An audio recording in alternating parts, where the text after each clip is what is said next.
ඔන්න ඉතින් වෙනද මදත් අයිබොන් කළ පිළිගන්නවා කුල්ටෙක් YouTube channel එක ගෙන තවත් අලුත් වීඩියෝ එකකට. ඉතින් ඔයාලා මේ දවස්වල දැකලා ඇති ගොඩක් Adobe products එයාලා restrict කරනවා. සමහරට message එකක් එලා තිනවා තව දවස් 5යි මේක පාවිච්චි කරන්න පුළුවන් කියලා. අන්න ඒ වගේ මේකක් වඩත් තවන මෙන්න මේක හදාන්න ඉතින් මම අද කියලා දෙන්න යන්නේ.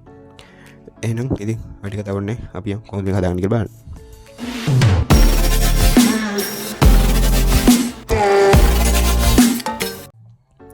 මුලින්ම ඔයාලා ගන්න දෙන්නේ ඔයාලා යන්න ඔයාලගේ PC එක search bar එකට search bar එකට ගිහිල්ලා search කරන්න firewall කියලා. ඊට පස්සේ ඔයාලා මෙන්න මේ වගේ window එකකින් එනවා firewall and net operation කියලා. මේක ඔයාලා ගන්න දෙන්නේ ඔයාලා මෙන්න මෙතන තියෙන advanced settings කියන එක click කරන්න. advanced settings කියන click කරලා පස්සේ ඔයාලට මෙන්න මේ විදිය window එක බලන්න පුළුවන් වෙනවා.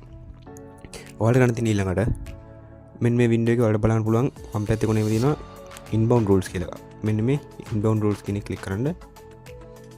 ඒ ක්ලික් කරාම ඔයාලට වෙන වගේ ඉන්ටර්ෆේස් එක බලන්න පුළුවන්. ඔයාලා මෙතන ක්ලික් කරන්න new rule කියන එක.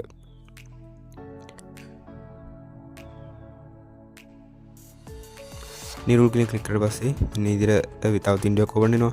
මේක ඔයාලා මෙතන උඩ program කෙනෙක් ක්ලික් කරලා next කරන්න. ඊට පස්සේ මෙතනින් program file path එක කියන්නේ දැන් ඔයාලා restrict කරලා දෙන Photoshop නම් ඔයාලා දැන් යන්න browse කියන ක්ලික් කරන්න.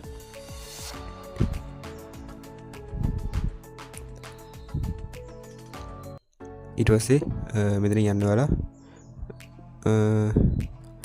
C එකේ ඔයාලා යන්න program files වලට යන්න ඊට පස්සේ Adobe ඊට පස්සේ Adobe Photoshop මම දැන් Photoshop කරන්නේ ඊට පස්සේ මෙන්න මේ photoshop.exe කියන ෆයිල් එක මෙතනින් ඕපන් කරගන්න. ඕපන් කළා මෙතන ඔයාලා next කියන ක්ලික් කරන්න. ඊට පස්සේ මෙතන ඔයාලා මෙතනින් block the connection කියන ක්ලික් කරන්න ඕනි. ඊටම තියෙන connect කරන්න. ඊට පස්සේ මෙන්න මේ එන තුනටම ටික් එක දාලා ඔයාලා next කරන්න ඕනේ. ඊට පස්සේ මෙතන ඔයාලා product එකේ name එක මෙතන type කරන්න. මම දැන් Photoshop type කරනවා. type කළා මෙතන ඔයාලා finish කියන එක click කරන්න. ඔයාලට මෙන්න මෙච්චර කරන්න තියෙන්නේ. ඒකට ඔයාලට නැවතත් ඔයාලගේ product එක පාවිච්චි කරන්න පුළුවන් වෙනවා. මෙන්න ඉතින් තමයි ඔයාලගේ product restrict වෙලා නම් ඒක unlock කරගන්නේ. වෙන වීඩියෝ හොඳ නම් ලයික් එකක් දාන්න කමෙන්ට් එකක් දාන්න එන ඊළඟ වීඩියෝ එකකින් ඉක්මනට හම්බෙමු.